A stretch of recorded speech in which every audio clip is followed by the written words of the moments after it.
சமையல் மணக்க ருசிக்க அம்மா சமையல் மசாலா ஐட்டம்ஸ் ஊறுகாய் ஐட்டம்ஸ் நம்மக்கிட்ட கிடைக்குது. நீங்கள் கீழே வந்து நம்பர் கொடுக்குறேன், நம்பரில் காண்டாக்ட் பண்ணுங்கள். வணக்கம், நான் உங்கள் அம்மா சமையல் மீனாட்சி. இன்றைக்கி ப்ரெட்டை வச்சு ஒரு பீஸா தான் பண்ண போகிறோம்.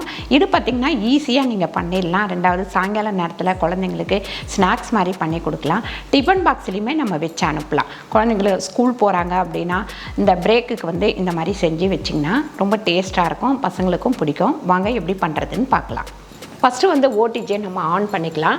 இது வந்து நம்ம மேலேயும் கீழேயும் வர மாதிரி அந்த மோடில் வச்சுக்கலாம். வச்சுட்டு 150 டிகிரியில் இங்கே இருக்குது.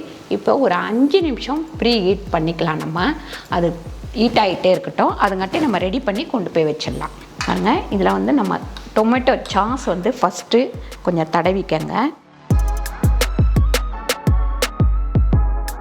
இது வந்து பார்த்திங்கன்னா கொஞ்சம் புளிப்பாக இருக்கும். கொஞ்சமாக பன்னீர் திருவி போட்டுக்கோங்க.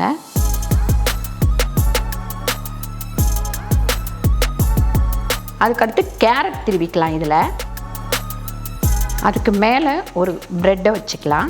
இப்போ வந்து நம்ம வந்து ரெட் சில்லி சாஸ் தடவிக்கலாம்.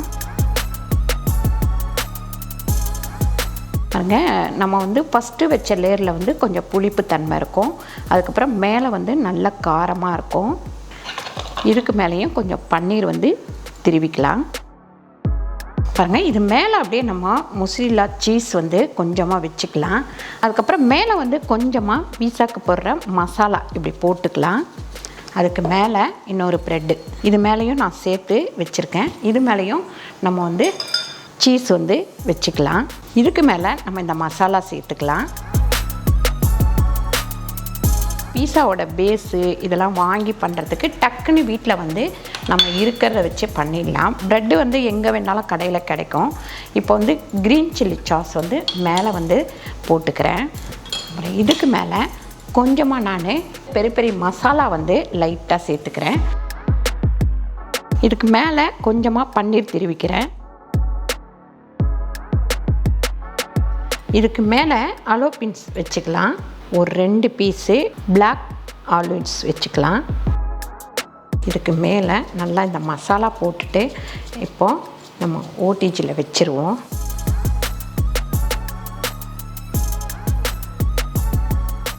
ஒரு 10 நிமிஷம் வச்சா போதும்.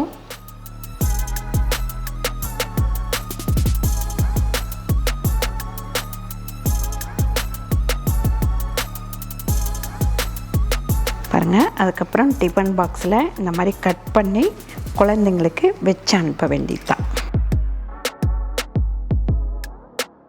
பாருங்கள், சூப்பரான ப்ரெட்டை வச்சு மினி பீஸா பண்ணியாச்சு. இது வந்து ஈஸியாக பண்ணிடலாம். ப்ரெட் இருந்தால் போதும். கொஞ்சோண்டு வந்து நம்ம வீட்டில் இருக்கிற எல்லா பொருளையுமே வச்சு டக்குன்னு பண்ணிடலாம். ஓவனில் வைக்க முடியலனா கூட நீங்கள் வந்து தோசைக்கல் அடுப்பில் வச்சுட்டு நல்லா ஹீட் பண்ணிவிட்டு அதுக்கு மேலே ஒரு மூடி போட்டு வச்சிங்கனாக்கா உங்களுக்கு வந்து ரெடி ஆகிடும். கண்டிப்பாக ட்ரை பண்ணி பாருங்கள். ட்ரை பண்ணி பார்த்துட்டு கீழே கமெண்ட் பண்ணுங்கள். இந்த வீடியோ உங்களுக்கு பிடிச்சிருந்தா லைக் பண்ணுங்கள், ஷேர் பண்ணுங்கள், சப்ஸ்கிரைப் பண்ணுங்கள், ஃபேஸ்புக்கில் ஷேர் பண்ணுங்கள், மறக்காமல் கமெண்ட் பண்ணுங்கள். நன்றி, வணக்கம்.